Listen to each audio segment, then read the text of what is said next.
Well, we have a rather unusual subject this morning, and one that I don't believe we've ever discussed. And it has a bearing upon many subjects that remain comparatively mysterious. Long, long ago, in the beginning of our Western civilization, there existed a guild, an organization that was called the Dionysian Artificers, the builders of the temples of Dionysus. Dionysus being the savior god of that time and those people. The Dionysian Artificers had control of the building of sacred edifices, temples, shrines, and monuments. They were a closed organization dedicated to a very definite proposition, namely that every art and science has an innate morality. Everything that exists in life can be used for good or bad. It can be exalted or it can be destroyed. And the Dionysiacs were the ones who wanted to make the building of sacred houses the most glorious art in all the world. And to a large degree, they succeeded. They declared that buildings were divisible into 5 groupings, each being a type of building for a special purpose, and that the buildings had to be according to those purposes. You could not just make one type of building and make all houses like it. Every type of building had its own purpose and its own reason for existence. Each one of them had a vibratory pattern in the great sphere of causations. I think probably one of the interesting things, years ago when I was in New York, I heard about Enrico Caruso, who had some friends in with a little social gathering. And in the midst of the gathering, Caruso picked up a water glass, empty, and he held it in front of his face, a couple of feet away, and started to sing. And he sang a certain note, and the glass was smashed. It fell into chips in his hands. In other words, he discovered the key to the vibratory rate of the glass, and by the emphasis upon it, destroyed the glass. The same thing is told of Pythagoras of Samos, the great Greek philosopher of the 5th and 6th century B.C. He was also aware of the mysterious magic or power of buildings, structures, forms, and organizations of materials. When he walked down the street of one of the great Italian cities, Pythagoras spoke the keynote of each of the public buildings. Each one had a different keynote, and he said that if he had emphasized those keynotes sufficiently, the building would have fallen. Now, this was part of the secrets of the Dionysiacs. They believed that all forms of art, all forms of knowledge, had vibratory patterns. These vibratory patterns, when fulfilled, enabled progress in all fields. If these patterns were injured, were destroyed, or frustrated by misuse, then whole systems of knowledge died because of this mistaken emphasis. And after a time, things changed, of course, and the Dionysiacs disappeared into the mystery of ancient times. And in their place came something else, the Roman collegia. The Roman collegia was the great body of artisans that were gathered together under the banner of Vitruvius, the father of modern architecture, one of the greatest architects of all times. The great work of Vitruvius on architecture is in print, and the edition of Caesarano in the closing years of the 15th century shows definitely that the entire theory of the Roman architects was based upon the human body. All of the art diagrams, mathematical proportions, and systems that were used indicated that every important public building was in some way a miniature of the functioning life of the human being. These types of thought and so forth had very little support in popular thinking, but the Romans themselves were very fond of their architect and treated him with rare distinction. In the course of time, the Vitruvian architects also disappeared, and in their place came the Comocene builders, located in the islands of Lake Como. They had their last great stronghold as a secret society dedicated to the service of mankind through the ennobling of architecture, making it more wonderful, more beautiful, more functional, and in all cases protecting its morality. Now, we don't think of buildings as being moral or unmoral. We may think of them being used for various purposes, but that the vibratory rates of the buildings themselves should change according to the skill of the builders is something no one has ever given much thought to, particularly in the modern world. Well, after the fall of the Comocene masters, the mysteries of architecture came finally to the building guilds of Europe. And there we had the cathedral builders. We had those various artisans that came from all over to produce something that was wonderful and important.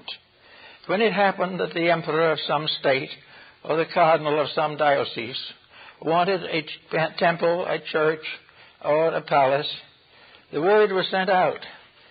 And, of course, there were no newspapers, nothing of that kind in those days. So the wandering minstrels carried the news. They were really quite a little group in themselves. The troubadours, so-called, the singers of sweet songs for neurotic ladies, were also the best reporters and conveyors of information of their time. And they carried around Europe the fact that this particular prelate or prince wanted to build a palace or a church. And in a short time, the builders began to gather for the project. Some of them came 1,000 miles to become part of this project. And when they gathered together and got the fair stardom of building, they elected a representative to communicate with the owners who wished the building to be done and get started on the project. They would not live in the towns near where the churches were to be built. They chose an outlying place by themselves, and they built a temporary town there, a town which they governed, and they gave no allegiance to the rulers of the state or of the church. They would do the work, but they would live in privacy. And as the time went on and more gathered, some of these traveling workers, these skillful laborers, came 1,000 miles or more to join this project. And finally, when it was all ready and ready to go, the whole group got together and elected a Grand Master of the labors, who was to be the one who organized and ruled this temporary city as long as the building would require. This might be quite a time, because in some cases these buildings required 200 and 300 years to complete.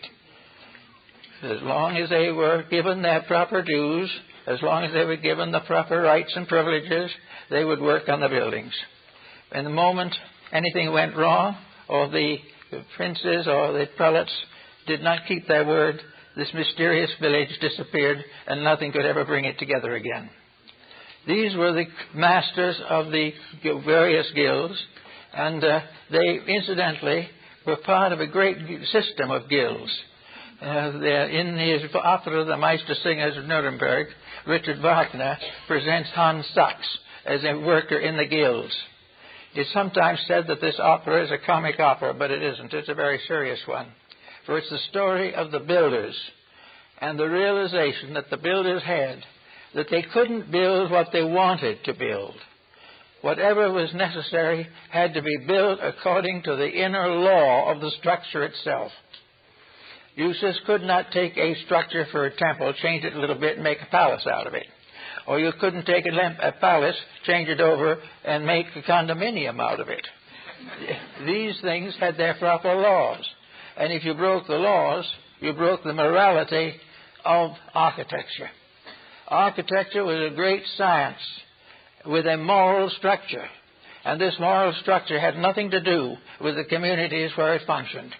This moral structure was not in any way indebted to the kings and emperors and prelates of the time.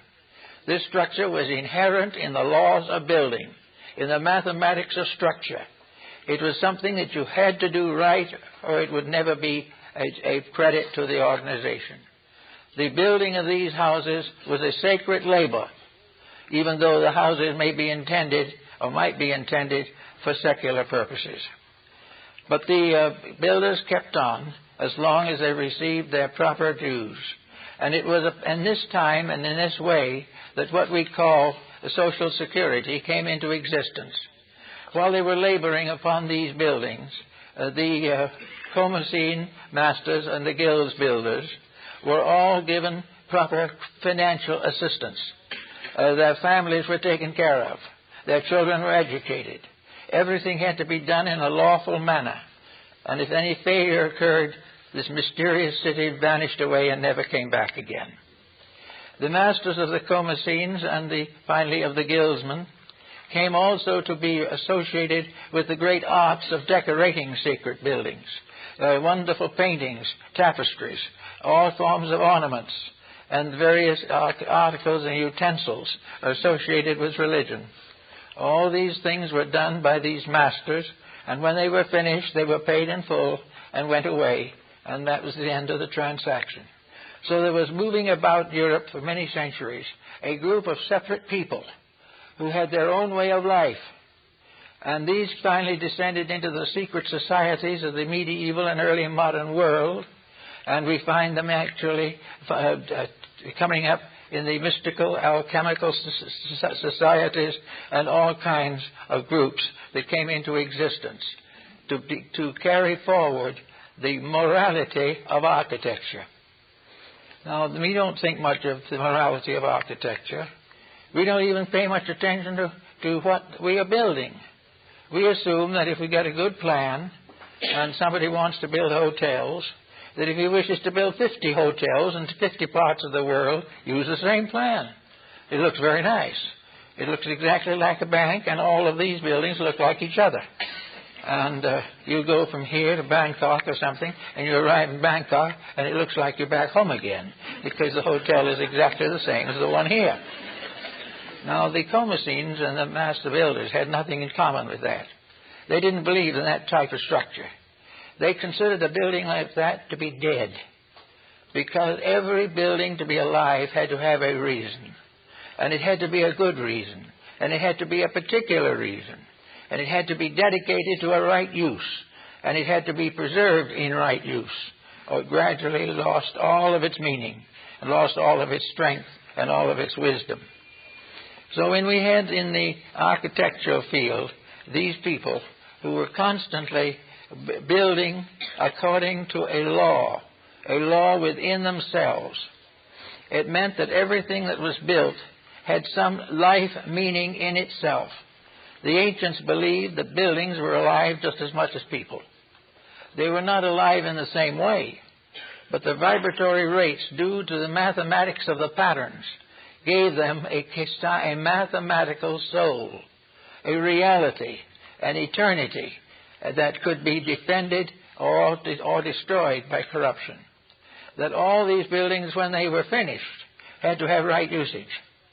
Any building that was built to injure or corrupt or to exploit was not regarded as acceptable by these master architects.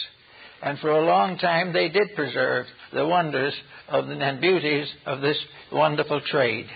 And we find much reference to this in the stories of the building of Solomon's temple and all the various legends that have to do with the Grail and with the Meistersingers of Germany. So we have this type of thing. We have what we might term a moral architecture. A moral architecture means that a building is consecrated to its purpose. The purpose must be right, or the building should not be built. If the purpose was to build something cheap and sell it expensive, no. The great builders would have no part in it. Everything had to be honest, ethical, moral, and true, not only in people, but in the works of people. of the things they did and the structures they created and the business organizations they built, if these different groups were not basically honorable, something was happening. And we know now pretty well what was happening.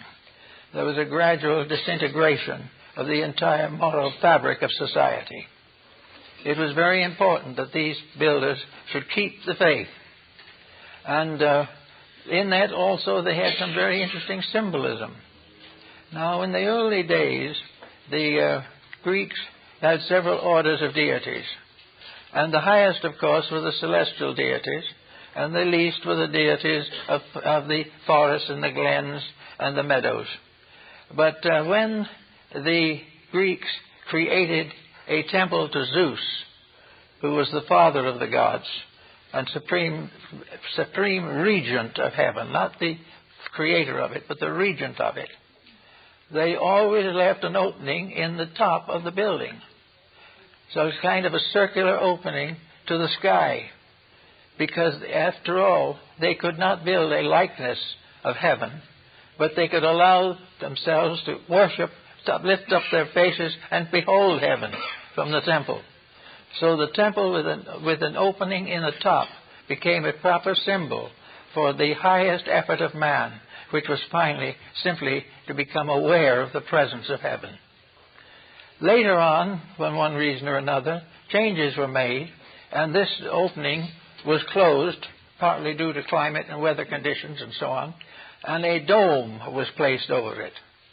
A dome that would represent the exaltation of heaven. And therefore all these different palaces that have different rooms and patterns of various kinds were all built for a purpose. And these unions of builders didn't die. No one knows what exactly happened to them, but they had what they call the builder's marks. They are marks cut in the stone that the builders trued or completed or put in place. These marks are the marks of the builders, the master builders. And each builder had his own mark and kept it for himself for his entire life. It's interesting, therefore, to know that when you enter the Library of Congress in Washington, D.C., you will see a set of steps going up around the front of the building inside. And some of the stones have the builder's marks that were put on them. Whoever put those stones in knew the story of the building, knew the story of what it all represented for, too. That it was a dedication, a building dedicated to service. If it had been dedicated to profit or to exploitation or been built to sell for twice its cost, there would have been no marks on the stones. They would not have been considered to be worthy of such inclusion. So we have one morality, the morality of building according to the law, to use it as it should be used, to create what should be created, and to preserve the secrets of great architecture for great works of architecture. And these different structures bear witness to the mysterious descent of a kind of initiated craftsmen who belong to a secret order that serves all kinds of purposes.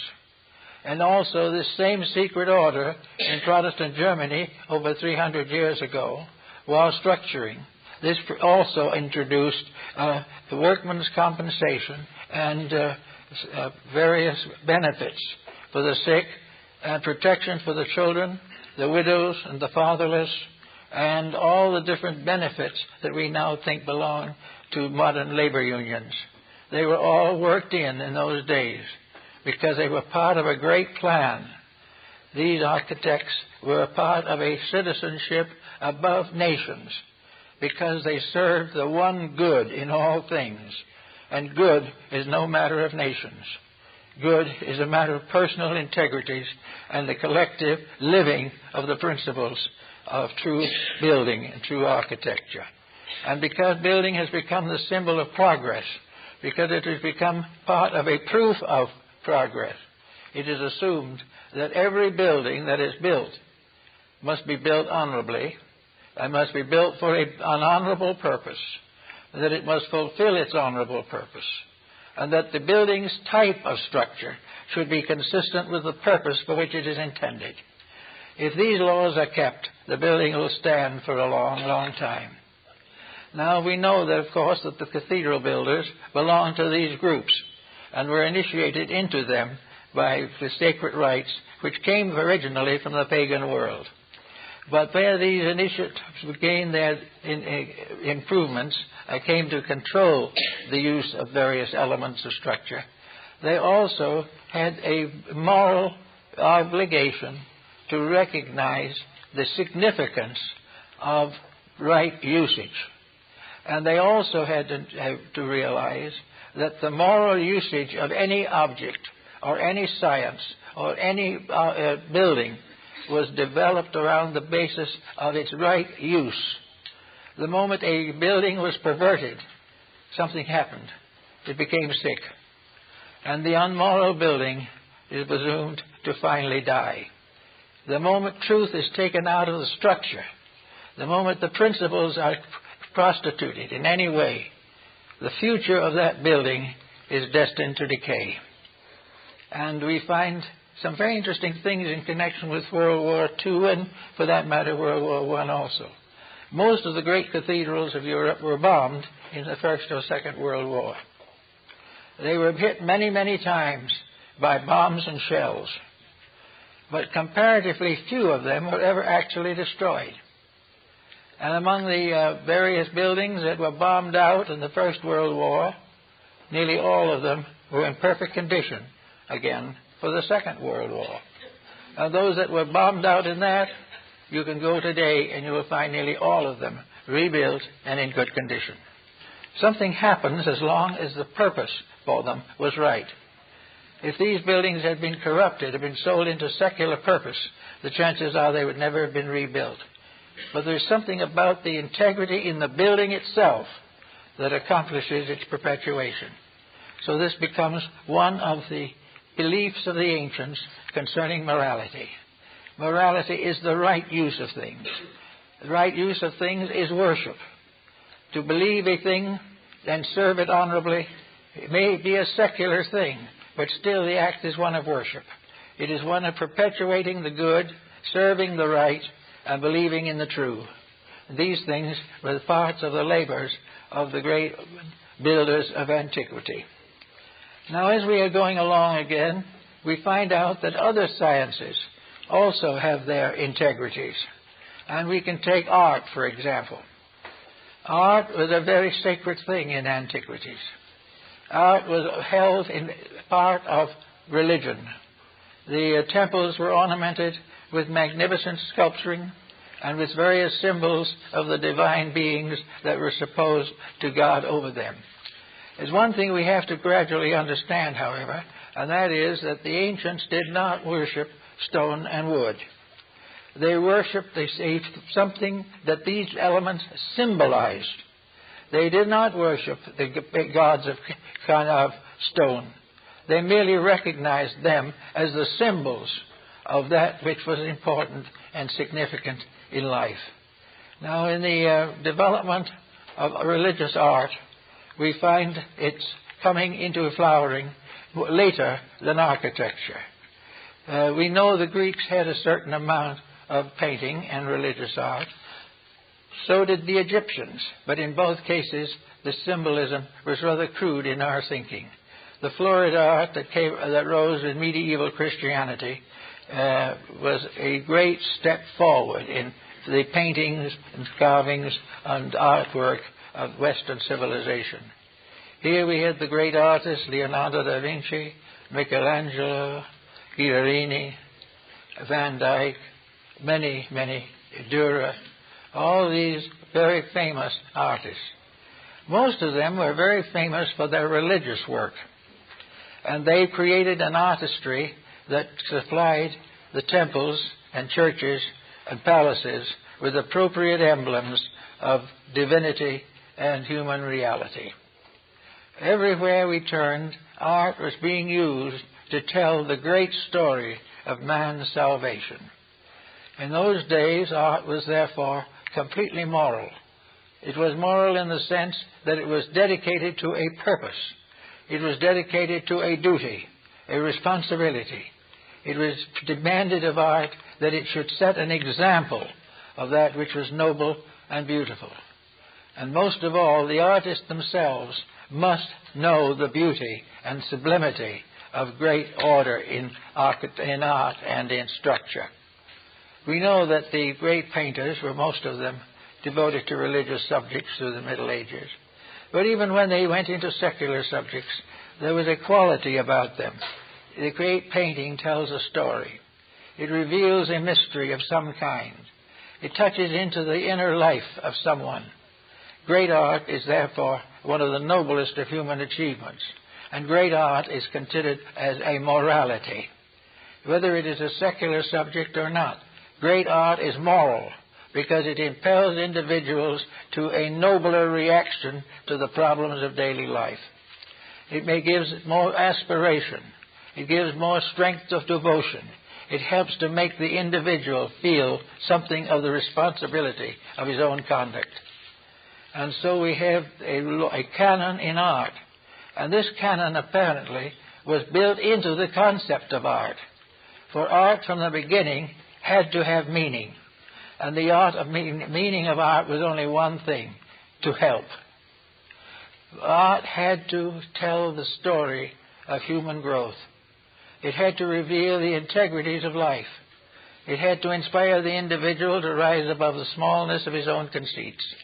It made it necessary for him to become aware of his place in a great world of spiritual integrities. These integrities were captured in the paintings and sculpturings of great artists and artisans. And in the Middle Ages, all artists were called artisans, because they were merely workers in elements to produce a sublime consequence. And everywhere we go, in Europe especially, we find great art, and we admire it, and we wonder at it. And we know that great art is art keeping its own morality. Because if art descends into something that is not moral, then art ceases to be art. It becomes corrupted. It is like a human being who, starting out nobly in life, becomes involved in corruption and finally becomes dissolute and no longer properly is a citizen of society. So art, in its original meaning, helped. Therefore, this was the morality of art, that it was true, that it was right, that it expressed the convictions of honorable persons. It might change. Art in different parts of the world has many different meanings. But in old art, and art that is inspired, all art in those ways and in those forms can be considered as beautiful. Beautiful because it conveys a message. And this message is one of hope, one of security, one of sharing in a divine splendor, one of learning to grow and to appreciate the sacrifices of others. So art in these terms became a great part of our world knowledge. Now comes something else. What is happening? All of a sudden, the integrity of art was threatened. Why was it threatened? Well, there have been many people trying to explain this mystery. But I think probably the real answer lies in the fact that the great desire was that the artist could create a new market, not involved in integrities, but simply in design. A market suitable to be sold anytime, anywhere. And as time went on, this modern trend gradually dissolved and destroyed practically all of the integrities of art. Art became merely something to exploit. It became something to try to sell some exorbitant prices. Profit became the principal consideration. The artist was looking for a chance to make some money off what he did. The artist, as a guildsman of eternity, disappeared. In his place came a good businessman who also had an agent who was a still better businessman. And the problem of preserving the integrities of art slowly faded out. If you watch modern art, you may say it is interesting. You may say it is extraordinary. You may also say that it is rather confused. And also, still further, that it's unpleasant. And you are told that it's unpleasant because life is unpleasant. And that is considered an excuse. The world was unpleasant also back in the days when art was great and tried to cast a light upon this unpleasantness. Now the tendency is to join in the unpleasantness. So we find art gradually losing its morality, losing its integrity. And in a time when it's very necessary for the world to have all the inspiration it can have, there isn't much inspiration to be one of the greatest fields that we know, the field of art.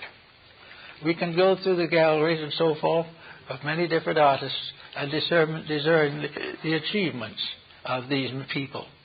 We also now gradually divide art into two classes, fine art and also then folk art or non-classical art.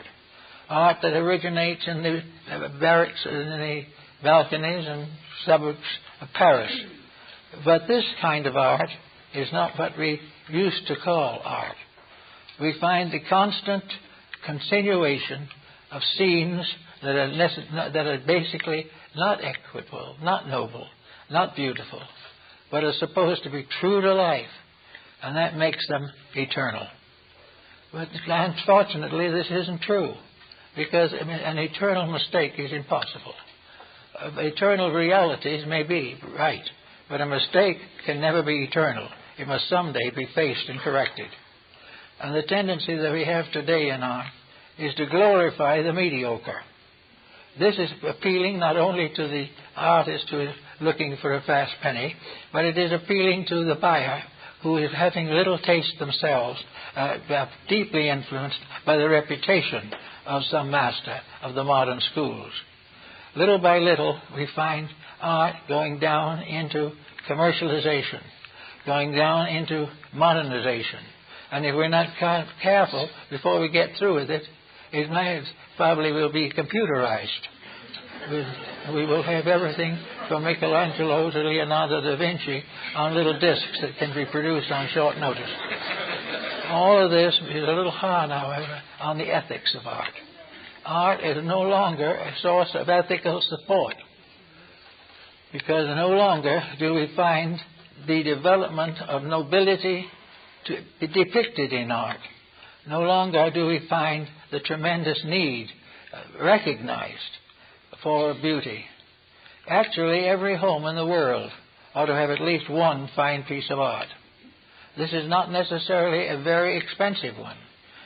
And if it has to be, it can be a reproduction. But it can be a reproduction of a great and good piece, instead of all the hackneyed mediocrity that sells for all kinds of prices. Every person of culture must realize that art is part of normalcy, part of morality, part of ethics. And the individual who realizes that in nature there is a sublime grandeur that the human being tries to capture in a great work of art. Though these things are important, it's important to see through to the other side where the depths of things are available to our consideration. In the medieval period and early modern period, there arose in Japan a very important group of artists. They were mostly monks, probably following the Zen persuasion. Sesshu was one, an artist who developed a great work of art with a single stroke, because he believed that one straight stroke of truth was more important than an elaborate many-colored painting of error. And that in some way, truth was simple. Truth was the perfection of something. And these artists spent a lifetime making examples of very perfect depiction of the written characters of the language. They would make one little character beautiful, triumphant work of penmanship or brushmanship, and that would be framed and hung on the wall, because it was a symbol of truth, a symbol of reality, a symbol of the individual rising above the mediocrity of the everyday to rest a little while in the beauty and traditional elegance of the great artist period. The religious art of Asia is much of it very, very significant. And as it is art primarily there is no reason why it should be rejected. But it represents, in many cases, a continuation of the simple need of the individual for beauty. Now, if we look around our civilization today, it is not especially beautiful. We see the old streets disappearing, and everything taking their places is made up of boxes of concrete and steel. We do not see very many individuals who are kindly disposed towards each other in a genuine way. We do not see people who are patient of each other. We do not see parents who take care of their children properly. We do not see all of the things we've heard about. And one of the reasons we don't see them is because they have disappeared from the ideal spheres of our art. They have disappeared from the books, they disappeared from the journals, they've even disappeared very definitely from television and motion pictures. We see instead of art, instead of the effort to be beautiful, the whole theory is now based upon being more or less violent, to be something that attracts simply because it is so miserable, so destructive, and so immoral that no one seems to be able to turn it off. This is what is happening. And now, the great ministry of art, one of the saving graces that is important to us as the creators and redeemers of the past, has gone into an almost complete oblivion. We do have occasionally something, but for the most part, we have sacrificed all the great art because the cheap art sells better. There again is a morality disturbance. There again is a sign of things that are sick. And as long as this sickness goes on, we will be breaking the law of art, because art itself is beautiful. It is just as beautiful as a virtuous person. It is as virtuous as a sunset or a sunrise or light on a great mountain. Art is beautiful, and it is moral. It is moral in a divine sense, that it represents and presents to us the ultimate moralities of universal existence. Everything about true art helps to inspire. And as the individual gradually knocks out inspiration and becomes more and more bitterly involved in the commonplace, in fact, he has no longer any room to consider things above and beyond his immediate appetites. While this is going on, we find civilization gradually slipping into the doldrums of decadence and decay. We find all kinds of things we have not paid much attention to, contributing to the miseries that we face. We are taking away one by one the beauties which gave courage to the past, which gave the individual a certain incentive. We've given away the religious incentive. We've given away the philosophical incentive, which the modern world never had. We are actually giving away the best of science, which is far more deep and idealistic than we suspect, or the scientists themselves suspect. There are great things everywhere, but we are gradually destroying them in favor of a strange, sad mediocrity. And we call this mediocrity a kind of morality, the only morality that we are able to accept, because it is the only morality that does not demand anything from us except the price of the picture. These things we have to remember very carefully. But there is a music. There is the music of the spheres, as Pythagoras called it. There is the great music of Bach and Beethoven. There is great music in our hearts and souls. There is great music in the little rhymes and folklores of the past. But everything depends not upon sophistication, but upon integrity and sincerity. And there's always been a good music, but it is now fading away. And only a few very strong and dedicated artists are able to carry on the tradition. And day by day they become fewer and fewer, because the world is no longer interested in normalcy. It is interested in the excitement of the abnormal and the subnormal. Now, while we're at it, we take another view of art, which indicates again that we are dealing not with a dead thing, but with a living principle, and that is music. Music today is a very strange and a little sad department of the arts. Music today has lost most of the value that it had. Folk music still has a considerable integrity because no one has thought about growing it. It is something that has been handed down with nostalgia from the past. But modern music is becoming more and more difficult. It is mostly noise. Physicians, educators, psychiatrists, and those studying social problems realize that hard rock and music so-called of this kind is definitely socially detrimental. And that is the depths to which Bach and Beethoven have fallen. The great music of the past was a sacred music, not necessarily a hymn, but a music of great emotional and tonic sincerity. It was real. It was beautiful. You could sit quietly and listen to it, and a mood of peace came over you. It was a kind of music that you knew had in it an inspiration. Now, not anymore. So we find these people in trouble, their children in trouble. The cases are known where actually hard rock and similar types of things have resulted in definite emotional diseases in small children. We know definitely that they are helping to lower the standards of human life. Now, music was not created to destroy life. It was not created to be distorted and deformed and depraved. So what happens? When we misuse music, we break this rhythm which binds it to integrity. When we go against the laws and the integrity and morality of music, music becomes a deadly enemy. No matter what we dispose of, whatever we use wrong, whatever we abuse, turns upon us.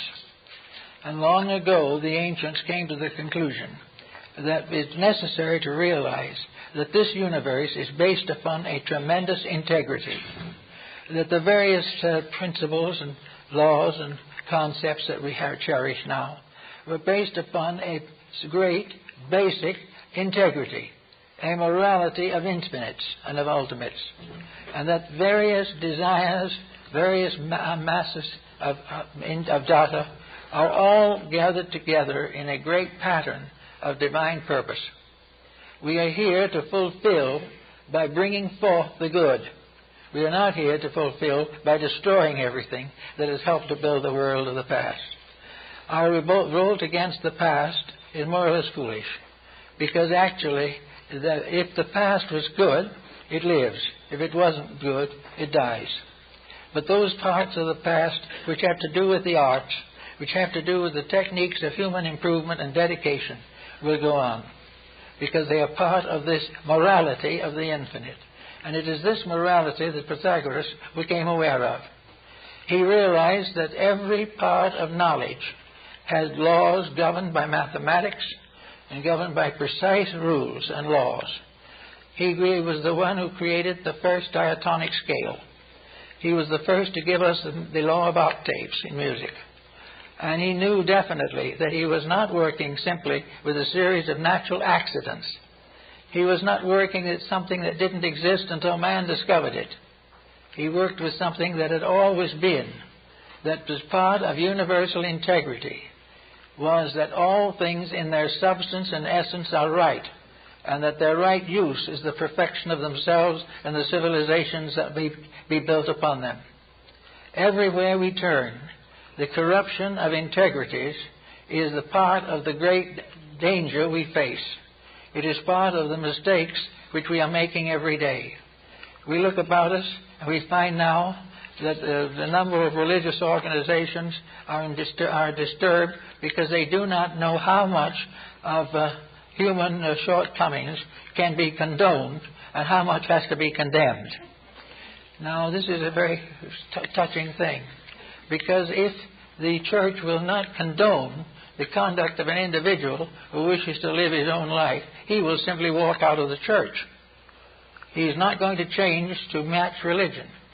And the moment the religion begins to pick on the immoralities, the congregation diminishes.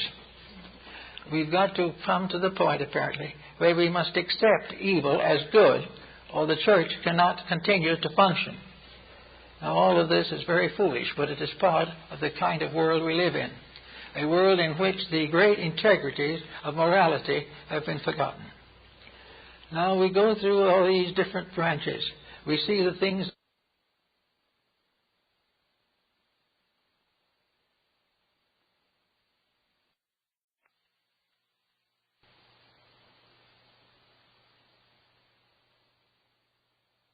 the mistakes we made personally become the basis of the sorrows and problems that we have to face.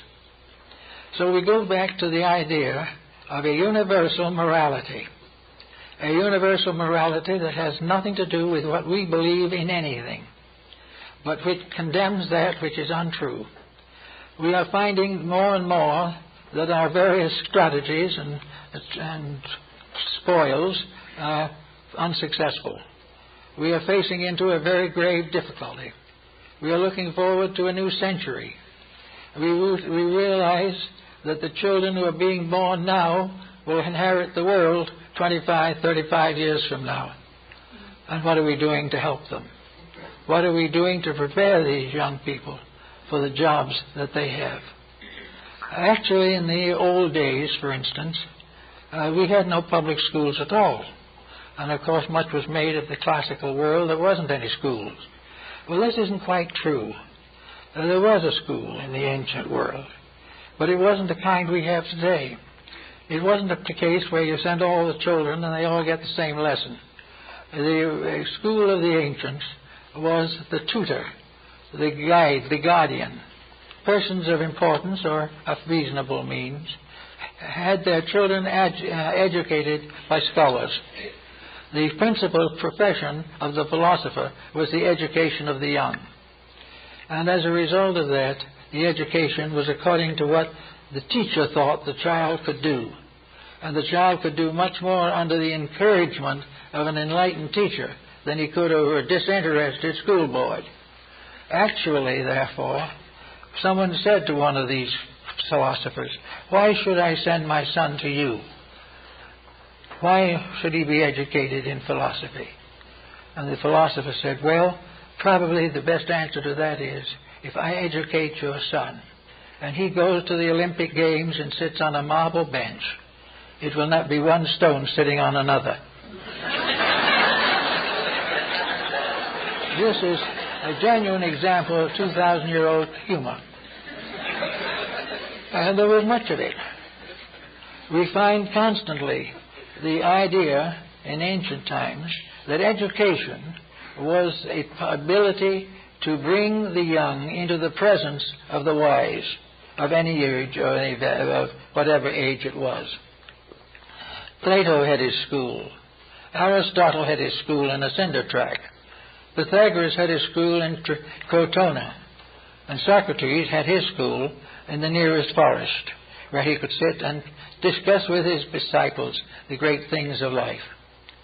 So in ancient times there were teachers, but they were teaching not the common knowledge that could almost be inherited from the marketplace, but that type of knowledge which truly created a better person. The great purpose of ancient education was to bring enlightenment to the soul of the student, to make the student aware of the great rules of life, rules which he might never know unless they were brought to his attention. He was taught to recognize the thousands of symptoms and symbols that come to him every day of what is happening in society, and from these to learn what is right and what is wrong. And that which proves itself to be wrong can never be right, even though a majority of people believe in it. Everything is always based upon the right or method of life, the law as it is really in nature and in the universe. So we are now looking for a new century to come along, and we are a little disillusioned with the situation as it is. In fact, some are more than a little. But the tendency is to recognize something is wrong. We have always known that something was wrong, but now it looks as though almost everything is wrong. and we're becoming a little worried, a little fatigued at the pressures of uncertainty. We've got to sometime face into the very simple fact that we will be wrong as long as we build our way of life in a universe that has a proper way of its own. We cannot change the universe. We cannot change immutable law. We can destroy ourselves trying. And we can break down institutions, or we can crucify the teachers that come to us, but the universal law remains unchanged. There is no way that the individual can make a good life out of bad conduct. There is no way in which we can do the wrong thing long enough and enthusiastically enough to escape the negative consequences. So that we've got to prepare something that is a little better than we've known before. And most of the things we are trying to learn, we can learn from examples of things that have happened and have been known to be worthy of consideration. In the 17th century in Europe, Comenius, a Moravian minister, in his own name, Kominsky, but Latinized into Comenius, was the teacher of Europe. Hartlib and many famous names were associated with him at that time. And he was part of a group of moderns striving to break through the collapsing philosophy of medievalism. So Comenius was a school teacher and a preacher. As a school teacher, however, he had a very simple philosophy, one which, to a degree, contributed to the feelings and beliefs later of Madame Montessori. But Comenius said very simply that the individual's character is set for life before he enters grammar school. He has learned what he can learn. He will know what is right and wrong. He will understand truth and error before he goes to school, because he must study first at the most important school of all, the school at his mother's knee. She is the one who has to give him the morality with which he interprets everything else in life later. She is the one who must point out to him what is important, what is real, what real love is, what friendship is, what sacrifice may be. She will have to learn and teach him the value of a simple faith in the essential integrities of existence. By the time that she has brought him up to the entry into a school, he knows good and evil. He knows right and wrong. He knows love and hate. He also sees around him the results of misuse and abuse. He is gradually becoming part of a decadent civilization. But there's one difference. He is coming to it with an internal realization of the facts. He is coming into it aware of the fact that he's entering something that is wrong, and that it is his duty to not be part of that which is wrong, and if possible to work to bring back that which he learned from his mother's knee. That all things begin with the simple dedication of life to service, life to integrities, life to kindness, and that these things are taught much more than merely alphabets and words and mathematical sums. It is all right to learn to add and subtract and multiply, only after you have learned to exist as an intelligent, dedicated person. So little by little, as we go into the new generation, there is much to point out that we must do all that we can to restore the university of the mother's knee. We've got to help to bring back again the integrities that the child must learn before it can be exposed to the corruptions of its time. If these changes are not accomplished, we will have serious difficulties.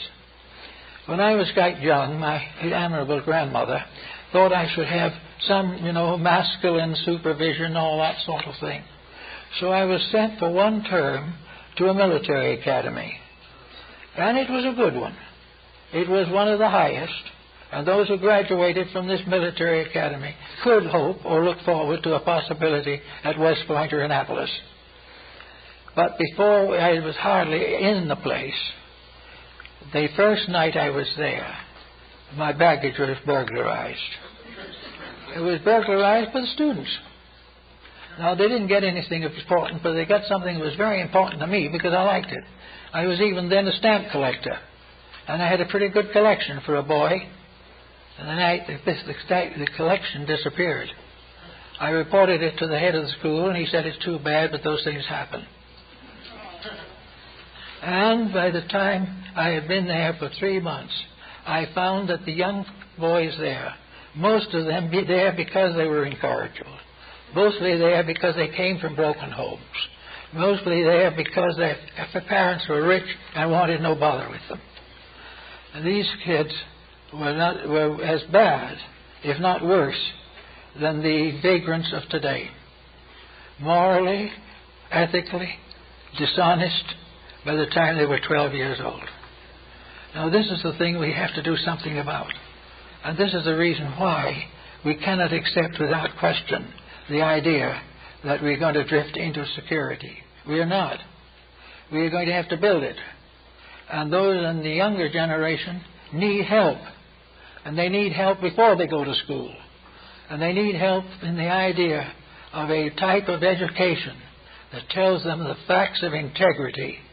Because without those, all education is dangerous. An individual who believes that he can become successful without being morally and ethically correct is going to face a very sad and tragic career, which is going to end as it is ending for thousands every week, in misery and death. So nature's not going to change.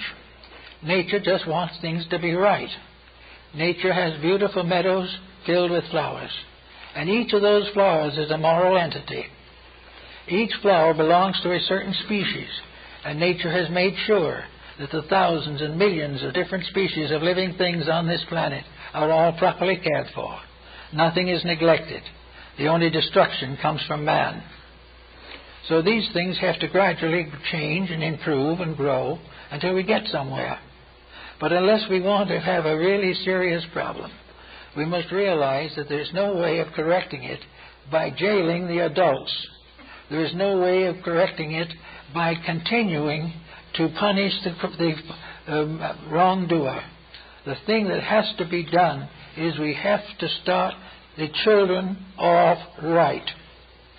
We cannot make them do things which will be difficult for them.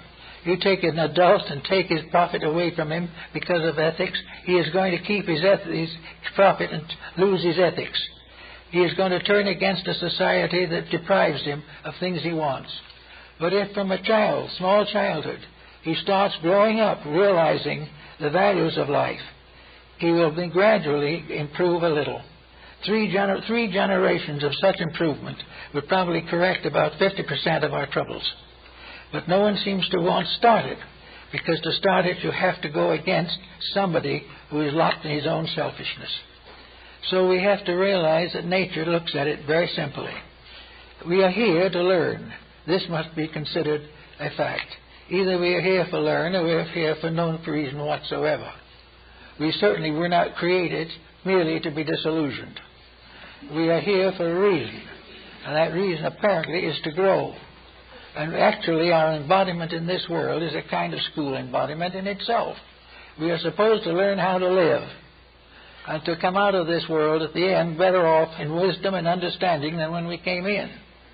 We are supposed to realize gradually that crime does not pay, that delinquency is not a successful career, that all the things we are supposed to be doing are held together by a band and bond of universal integrities.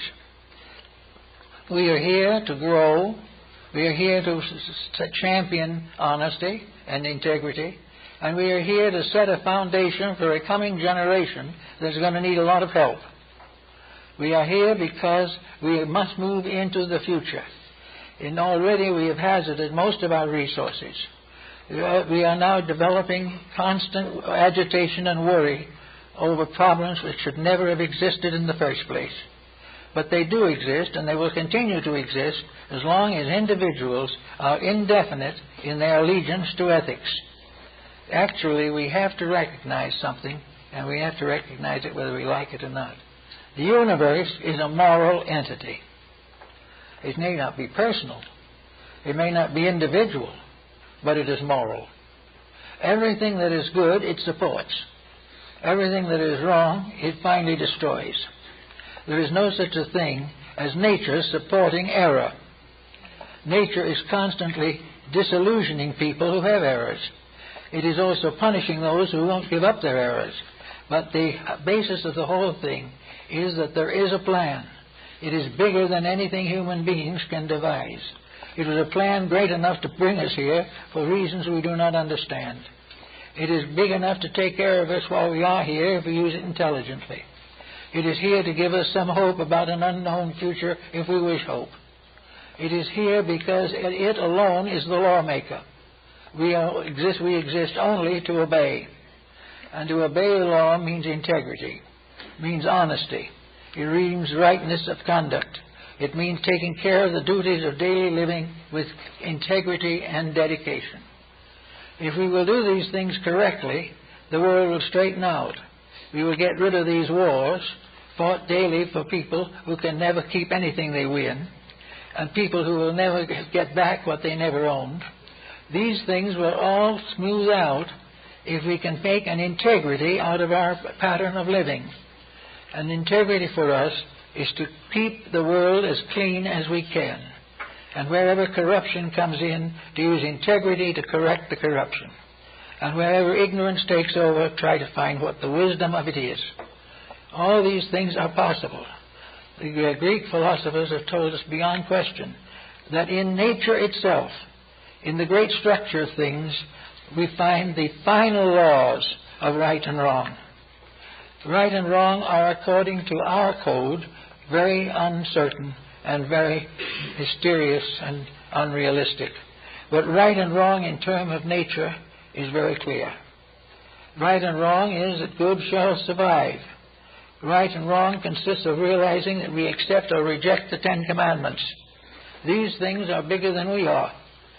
And no one has ever been able to prove we can break them. We try to break them, and they break us. Therefore, with the coming to the end of another century, it's time to do something to prepare for a better way of life than we have ever known. It is our duty to pass on the lamp, to do that which is necessary, to prepare young people to take over a world which they will have to rule a few years from now. And we cannot take over a world of narcotic addicts, in a world of degenerates, a world of corruptions, and expect civilization to survive. And if civilization doesn't survive, it will not be because reality is angry at us. It simply just takes the attitude within itself. We keep the rules and live, break the rules and perish. And these rules we have never made. We will never amend them. We will never correct them. We will never go against them and succeed, because these rules are life itself. They originate in the eternal wisdom that brought the worlds, the suns and the moons and the stars into manifestation.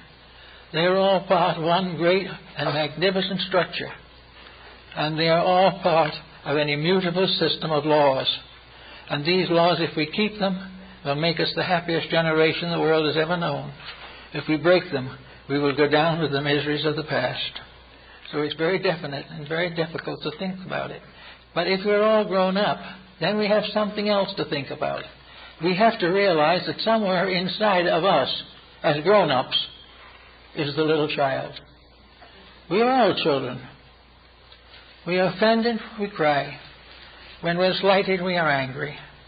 When we are hurt, we are disillusioned. Most people are still children. And that is, in a sense, wonderful. Because if they're children, they can learn. If they're grown up and still don't know, it's going to be very hard to teach them. But 90% of humanity is still made up of children, regardless of their age.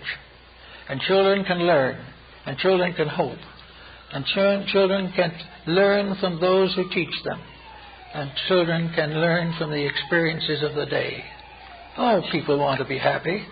They want to have a good marriage and a good home and happy children. They don't want one divorce after another. But we are trying to build a civilization catering to the weaknesses of ourselves, and it is falling apart. What we have got to do is build a civilization of which we realize that the strength of that civilization rests in laws that we cannot break, laws that are immutable, but were created for the purpose of bringing us to the perfection and integrity that is necessary to build upon ourselves another century. And this next century could well be the beginning of the Golden Age. It all depends on whether we decide to obey the rules or try to make other rules that no one can obey.